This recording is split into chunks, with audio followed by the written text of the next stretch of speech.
अभी हम समझेंगे रैम और रोम में अंतर, यानी कि डिफरेंस बिटवीन रैम एंड रोम।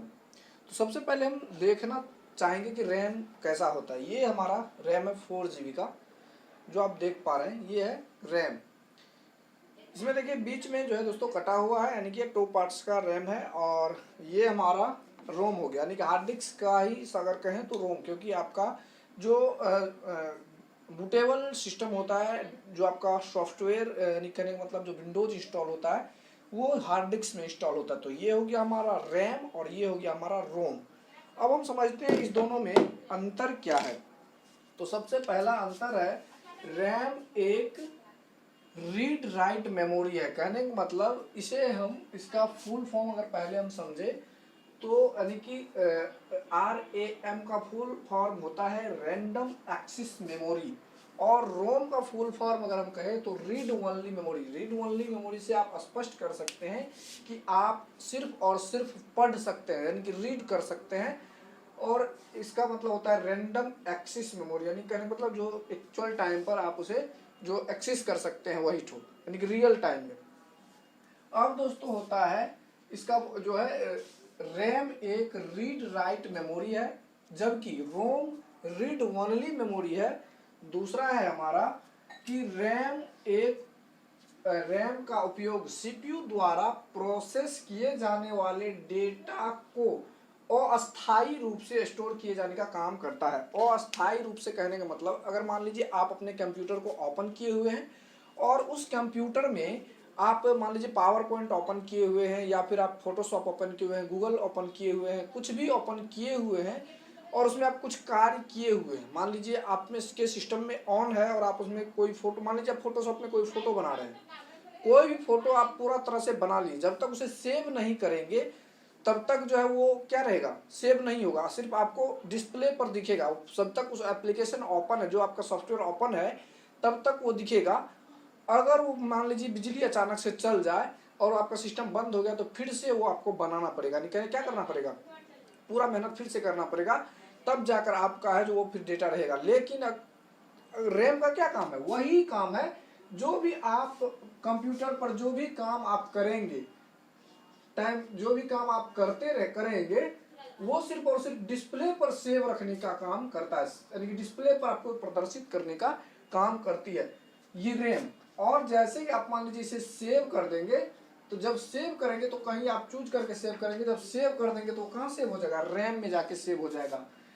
मान लीजिए कोई आप वर्ड में ही कोई एप्लीकेशन लिखे हैं, वर्ड में अगर आप एप्लीकेशन लिखे हैं तो एप्लीकेशन पूरा लिख के अगर आप छोड़ देंगे तो तब तक जब तक वो ओपन रहेगा एप्लीकेशन, वो सॉफ्टवेयर, तब तक ही आपको दिखेगा। जैसे आप उसे क्लोज करेंगे तो वो फिर हट जाएगा ऑटोमेटिक। ये रैम का काम है। और जैसे आप सेव कर लेंगे, तब सेव करने के बाद जब आप कट करेंगे तो वो कोई दिक्कत नहीं है, वो सेव कहाँ हो जाएगा, रोम में जाके सेव हो जाएगा। अब वहाँ दूसरे टाइप हम क्या कह रहा है कि रैम का उपयोग सीपीयू द्वारा प्रोसेस किए जाने वाले डेटा को अस्थायी रूप से स्टोर किया। अस्थायी रूप यानी कहने मतलब क्या, अस्थायी नहीं, अगर आप उसे उस सॉफ्टवेयर को बंद करेंगे तो ऑटोमेटिक आपका सारा डेटा चला जाएगा। और दूसरी तरफ जबकि रोम कंप्यूटर के बूट स्पेड यानी क्या कह रहा है, बूट स्प्रेड यानी कि स्टेप, बूट स्ट्रैप यानी कि बूट स्ट्रैप का मतलब होता है जब आप बूट करते हैं, यानी कि फॉर्मेट करते हैं कोई भी आप जो सिस्टम आप ओपन करते हैं, सबसे पहले तो आपको उसमें एक विंडोज इंस्टॉल करना होता है, जिसका सारा विंडोज का सिस्टम जो है, यानी कहने का मतलब जितना भी उसका एप्लीकेशन है, सॉफ्टवेयर है, जो ऑलरेडी उसमें रहता है, जिसे हम सिर्फ रीड कर सकते हैं, उसे रिमूव नहीं कर सकते हैं, वो क्या हो गया के दौरान आवश्यक निर्देश का संग्रहित करता है। यानी कि जितना भी उसका एक कंप्यूटर को चलने के लिए जितने भी प्रोग्रामिंग चाहिए वो सारे क्या होते हैं उसमें संग्रहित होते हैं। किसमें, इसमें, इस हार्ड डिस्क में क्या होता है, संग्रहित होता है। तब जाकर हम उसे डिलीट नहीं कर सकते। क्या कर सकते हैं, डिलीट नहीं कर, जो है वही रहेगा, उसे हम सिर्फ रीड कर सकते हैं। क्या कर सकते हैं, उसका यूज कर सकते हैं। तो ये हमारा हो गया इसका। अब फिर हमारा अगला है कि रैम एक वोल्टाइल यानी कि वोल्टाइल मेमोरी है। क्या है, वोल्टाइल मेमोरी। इसका मतलब होता है, वोल्टाइल का मतलब होता है परिवर्तनशील, यानी कि यह एक परिवर्तनशील मेमोरी है जबकि यह एक नन परिवर्तनशील है, आप इसमें चेंज नहीं कर सकते। हमने आपको पहले ही बताया कि आप सिर्फ रीड कर सकते हैं, रिमूव और डिलीट नहीं कर सकते, चेंज नहीं कर सकते हैं। तो ये क्या हो गया, यानी कि ये नन वोलेटाइल मेमोरी है। अब यहाँ पे है फिर अगला है कि रैम एक डेटा को मॉडिफाई, रैम के डेटा को मॉडिफाई किया जा सकता है, यानी चेंज किया जा सकता है, जबकि रोम के डेटा को मॉडिफाई नहीं किया जा सकता है। कहने का मतलब आप जो रोम का डेटा है उसमें जो पहले से फीड डेटा है उसमें आप चेंजेस नहीं कर सकते हैं, लेकिन आप क्या कर सकते हैं, रैम के डेटा को चेंज कर सकते हैं। अब है रैम एक महंगी मेमोरी है और रोम एक सस्ती मेमोरी है तुलनात्मक यानी कि रैम के, यानी कि कहने का मतलब रैम की तुलना में रोम जो क्या है, सस्ता है। यानी कि आप अगर दोनों की बात करें तो ये दोस्तों क्या है, ये सस्ता है और ये महंगा है। इसका दोस्तों अगर आप 1000 GB का मतलब 1 TB का अगर हार्ड डिस्क लेते हैं तो 8 से 10,000 पड़ेगा, और अगर वही आप ये अगर लेंगे, अगर आप कहने का मतलब अगर आप कहने जो इसका अगर अपेक्षित रेट है ये महंगा आता है, क्योंकि ये दोस्तों एक सॉफ्ट चीज़ है और ये थोड़ा सा कॉस्ट, यानी कि ये थोड़ा कॉस्टली आता है और ये थोड़ा सस्ती आती है। ये हो गया हमारा हार्ड डिस्क, जिसे आप सेकेंडरी मेमोरी भी कहते हैं, और आप इसमें जो है रोम में भी इसका पार्ट्स आ सकता है। और ये रैम एक ये अकेला ही रैम होता है जो कि ये क्या है कि अस्थायी डेटा को प्रदर्शित करता है आपके डिस्प्ले पर। तो ये दोनों दोस्तों हमारा हो गया। तो क्या कहें, सबसे एक बार फिर से हम देख लेंगे, रैम एक रीड राइट मेमोरी है, जबकि रोम रीड ओनली मेमोरी है।